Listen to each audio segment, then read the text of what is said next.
This is WIFF News 4 at 11.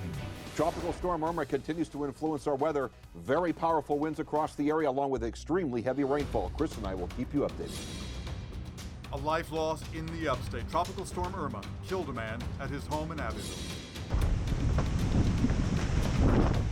Irma's impact here at home, rain, wind, and so many in the dark. Stay inside even after it stops raining. Strong words from the governor. Even a weakened hurricane is a strong threat. And with the sun back out in Florida, people are out to see the damage. So much to show. The breaking news, Irma's aftermath. The downgraded storm still strong. It's been downgraded to a tropical depression now. It killed at least one man in the upstate and did the likes of that. That's Pendleton, tree and power lines down. The other part of this story, storm surge affecting the coast of South Carolina. This is James Island.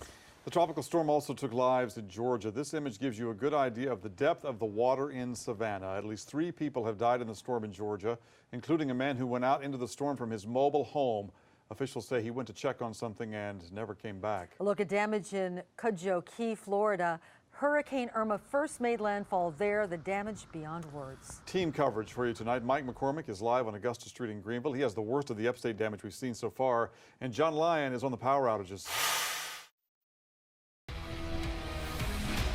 Breaking news right now on the Eye Opener at 4:30. Overnight developments amid devastating fires across parts of the Merrimack Valley. Safety checks are underway this morning after gas line troubles sparked dozens of fires, at least one explosion turning deadly. Good morning to you and thank you for joining us. I'm Antoinette Antonio on this Friday, September 14th. And I'm Erica Tarantel in for Randy this morning. The NTSB is heading to the scenes to investigate there in the Merrimack Valley, Lawrence, Andover, and North Andover, all impacted. We know school is canceled and non-essential government workers have been told to stay home. This map shows just some of the reported fires, explosions, and gas odors spread out all over those communities. We have live team coverage throughout the morning here on the Eye Opener, starting with our Doug Meehan on the ground in Lawrence. Doug, good morning. Good morning, Antoinette. Good morning to Erica as well. We're on Chickering Road here in Lawrence. Just down the street is where a home was leveled. A very eerie feeling out here. There is no electricity. You come through town, street lights are out, police and fire going door to door to check on the homes in this neighborhood. Here's what we know at this hour. Right now, as I mentioned, utility crews going door to door, house to house, checking on gas connections. We've learned overnight that 8,000 homes were impacted here. At least 25 people treated for injuries. Many have been released, but some of those patients are still listed in critical condition. We know that this catastrophe has also claimed a life. 18-year-old Leonel Rondon, who was sitting in a car in a driveway when the chimney of a home came crashing down. We'll have more on him in just a little bit and how friends are remembering this young man in just a moment. We have a lot more to come from Lawrence in a little bit, but for now we'll send it back to Antoinette and Erica.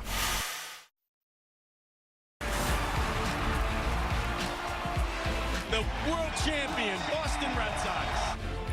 Stock up on the confetti. Get ready to cue those duck boats. The Red Sox are coming home as world champs. Good Monday morning for you. Thank you for. Are we overdone? Oh, wait. Now we are. Now we're good. We're going all the way this morning. Thank you so much for joining us on this celebratory Monday morning. I'm Randy Price. And I'm Antoinette Antonio. No shortage of celebrations overnight in LA and here in Boston as the Red Sox take it all in Game 5. We have live team coverage for you right here on the Eye Opener. Doug standing by tracking the major headlines in LA after last night's exciting win. Josh has the emotional moments after one incredible performance on the mound, and Sarah has the latest on that all-important parade. You gonna wear this all day, Randy? He's gonna try to. Such nice fabric. We're so excited this morning because the World Series champs are getting ready to return home to Boston, and they're bringing more than one trophy with them. I don't mind being embarrassing. Everybody's celebrating this morning. Doug is in Los Angeles kicking off our Eye Opener coverage this morning. Doug? Randy Antoinette, good morning. Yes, soon the team will be bound for Boston carrying that World Series trophy with them, but an unsuspecting player will also be carrying with them an MVP trophy. How about that? Steve Pearce played on all 5 teams in the American League East over his career, but he grew up a Red Sox fan, and he showed his true colors this World Series, hitting 3 clutch home runs, including 2 last night in Game 5. Another real MVP? How about a nod to Red Sox manager Alex Cora? This is his first season managing a major league team, and boy, did he hit the mark. So how about us fans? When do we get to celebrate? Red Sox President Sam Kennedy telling News Center 5 that the Duck Boat Parade could be midweek, probably Wednesday, but the team is still waiting on the city of Boston to officially announce plans. Meantime, for one starter, the wait for redemption is over. For this amazing part of this World Series, let's go over to Josh Brogadier, who's standing by at Fenway Park for us with more. Josh? Hey, Doug, redemption has a name, and it is David Price. Talk about an unlikely postseason hero. It is him. He's had his troubles over the years, but he came off the mound in the 8th inning.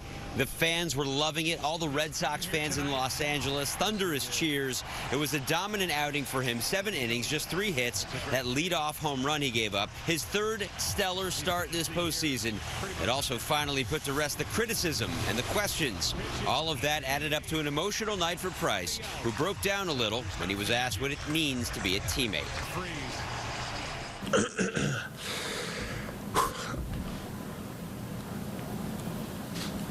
A lot.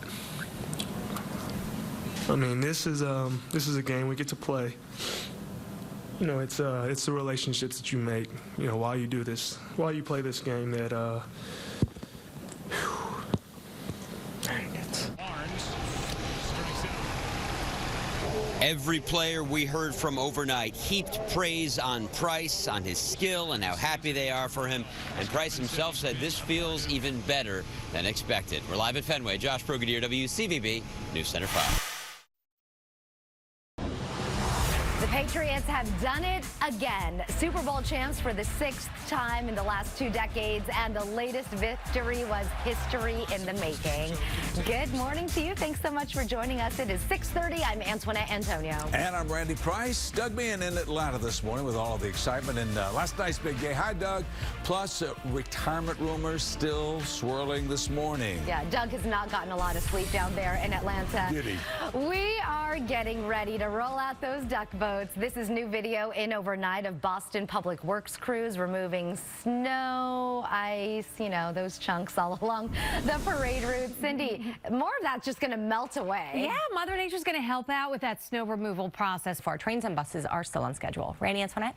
All right, Alessa, thank you. The Patriots waking up Super Bowl champions, and that means another celebration here in Boston. It'll be tomorrow. And, of course, this win is twice as sweet because Tom Brady made history.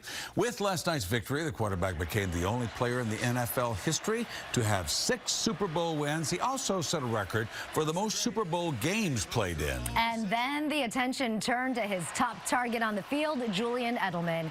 He had 10 catches for 141 yards, earning him the Super Bowl MVP title, and he will be sure to celebrate tomorrow. That is when the duck boats will be rolling through Boston for a celebration fit for champions. But for some Pats players, this could be the last time they enjoy a football victory. All right, to Doug in Atlanta with the continually swirling retirement rumors. It really does, Randy and Antoinette. You know, it's been a theme throughout the week leading up to the big game, which Patriots players would hang up their cleats for retirement. The big names circulating, of course, Rob Gronkowski, along with twins and defensive standouts Devin and Jason McCourty. The McCourty brothers have been in the league for 10 years. This is the first time, however, they've actually played together in the NFL. Devin has said nothing can top a Super Bowl victory with his brother, but NFL insider Ian Rappaport saying that Jason may be more likely to call it quits if he has to change teams. As for Gronk, speculation is swirling because of the hard hits he's been taking during the course of his career. But this morning, he's only talking about the Super Bowl victory. It's about celebrating with my teammates. And that decision will be made in a week or two, you know, down the future. Hey, Rob, how about this? Unbelievable. It's a real win. Well, I guess then we have about a week or two where we can expect to be talking about Gronk's future until we get that final decision, and the same, I guess, could be said for the McGorty twins. Antoinette, Randy, back to you guys. Of course, Robert Kraft, the owner behind the now one of the greatest football teams ever. And he says he is not ready to let go of the man who helped make it happen. You're a businessman, and you're saying you want capable, good employees. So we've gone to the Super Bowl 4 out of the last 5 years. We've won 2 out of the last 3. Yeah. Why wouldn't I want the guy quarterbacking and continue doing it? Kraft spent some time out on the field with his family celebrating his 6th Super Bowl win as team owner. All right, we've got a little bit of our gear here this morning, but I think we need more. Looks good, Randy. A lot of you fans are rushing out to gear up before you head to work. Is there still a supply? Sarah Conji, she's in Newton this morning with the early start to the celebration this Monday. Well, you guys better get here quick because merchandise is moving here at Modell's. Check this out. This is one of my favorites. It's pretty good looking here. We've got sweatshirts here, and these are bestsellers also, the hats. Everyone wants to come in for a hat. It's so funny watching people come in here with their Super Bowl 51 gear needing to replace and upgrade as well. So things are busy. It opened up at 5 this morning, and some folks are walking away with armfuls of stuff, including one woman we met, Faith. How excited are you about this win? Very excited. It was a lot of fun. I really enjoyed watching the game. Everybody said it was going to be offense, but my father and I, defense wins games, and it was a lot of fun. So there's not much sleep here for a lot of the workers at Modell's stores around the region because they were up late, open till 1 a.m. and then opening this morning extra early at 5 a.m. So come on in before everything is scooped up here this morning. And also the beauty of getting all dolled up for the parade tomorrow is that you don't have to wear a big puffy coat over it. You'll be able to show off and flaunt the New England Patriots Super Bowl championships. Live in Newton, Sarah Conji, WCVB News Center 5. All right, Sarah. And we want to see your Patriots pride. You can head to WCVB.com to upload your pictures and videos, and you can also find the latest information there as the Pats celebrate this big Super Bowl win.